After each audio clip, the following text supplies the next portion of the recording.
Der heutige Abend steht unter dem Motto: Trainieren beim 5-maligen Europameister. So, mein Anzug sitzt schon mal. Ich habe meinen weißen Gürtel und ich habe gehört, beim Karate verbinden sich Körper und Geist. Mal gucken, ob sich beides heute bei mir trennt oder auch verbindet. Wir werden sehen. Ich bin Maike Zorn und ich teste Sportarten, die helfen sollen, sich selbst zu verteidigen und das Selbstvertrauen zu stärken. Ich lerne auszuteilen und auch ordentlich was einzustecken.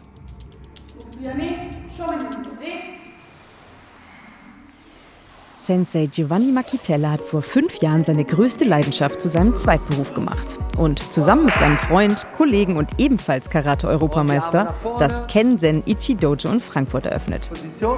Und weil ihm das noch nicht reicht, macht er in seiner Freizeit noch Judo, wo er die letzten 2 Jahre hintereinander den 3. Platz bei den deutschen Judo-Meisterschaften gemacht hat. Sam, Chi, Go, Rock, Sich. Also Ken, Zen, Ichi. Genau, also eigentlich in Wörtern zusammen würde das heißen Ken, die Faust, Zen, der Geist und Ichi, 1. Aber wenn du das als Ganzes nimmst, heißt es eigentlich, dass die Faust und Geist eine Einheit bilden. Ja? Und das ist so der Gedanke dahinter, dass man immer alles zusammen macht. Der Körper und Geist bildet eine Einheit. Und wie genau trainiert man das? Naja, mit viel Konzentration, mit Ernsthaftigkeit, ja? Und dass man wirklich bei der Sache ist. Also dass man nicht wie vielleicht vor dem Training dieses familiäre, dass man da viel quatscht oder über Privatleben redet, sondern dass man wirklich dort im Training sich fokussiert auf das, was man macht und dass man keinen Blödsinn macht im Training. Ja? Und dann kann man das wirklich vereinen, dass der Körper und Geist eine Einheit bilden. Das dauert aber ein paar Jahre. Und come on! Das Gute an Karate ist, dass man es in jedem Alter anfangen kann. Karate hat eine uralte Geschichte und stammt aus Japan. Erfunden zur Selbstverteidigung. Eine Tradition, die auch der Europameister schätzt. Obwohl ich kein einziges Wort Japanisch verstehe, fühle ich mich hier wohl und gut aufgehoben. Ein Ort mit Idealen. Unsere Werte im Karate sind natürlich Respekt voreinander zu haben, ja? Höflich, bescheiden zu sein, Hilfe anbieten auch den Mitschülern, nicht die Mitschüler auslachen. Das haben wir oft bei Kindern, wenn jemand das nicht so hinbekommt, dann wird er gleich ausgelacht. Und wir versuchen es natürlich so zu unterrichten, dass man niemand auslacht, weil er es nicht kann, sondern lieber hilf ihm, damit er es auch lernen kann. Dann gehen wir vor, zurück, dann greife Diese ich. Präzision, die hier gelehrt wird, macht es den Karate-Schülern sicher sehr gut möglich, sich auf der Straße im Notfall wehren zu können. Ja, 5. Mal, jagt. Ja. Achtet drauf auf Kontrolle von hier. 1, genau auf den Punkt. 100% genau hierhin.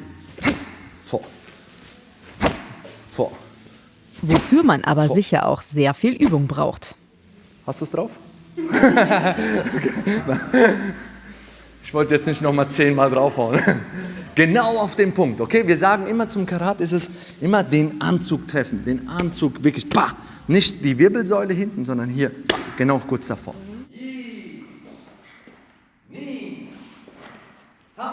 Eigentlich ist es wirklich eine Kampfkunst, weil es wirklich von Familien zu Familien damals immer unterrichtet wurde. Ja? Früher gab es keine Turniere, dass man jetzt eine Weltmeisterschaft austrägt. Es wurde als Kampfkunst für die Selbstverteidigung dann auch angewendet. Lena Wiesenthal macht seit ihrem 8. Lebensjahr Karate und trainiert hier die Kinder. Ich habe eigentlich alles ausprobiert in meiner Kindheit und habe auch immer ganz viel gemacht, aber jetzt hat sich Karate so durchgesetzt und mache auch nur noch das. Und was gibt dir der Sport?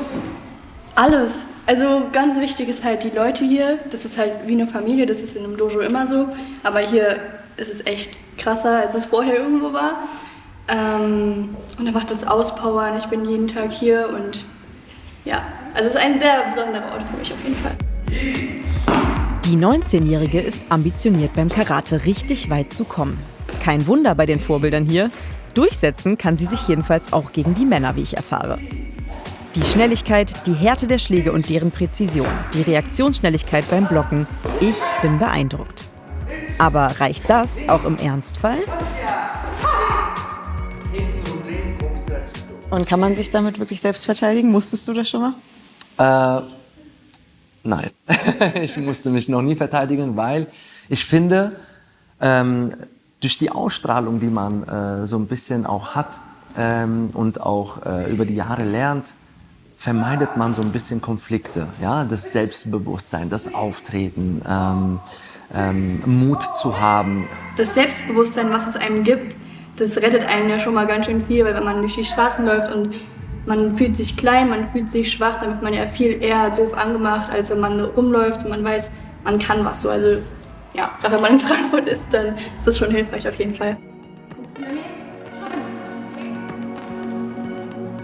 Trainieren beim 5-maligen Europameister. So macht mir Karate lernen Spaß.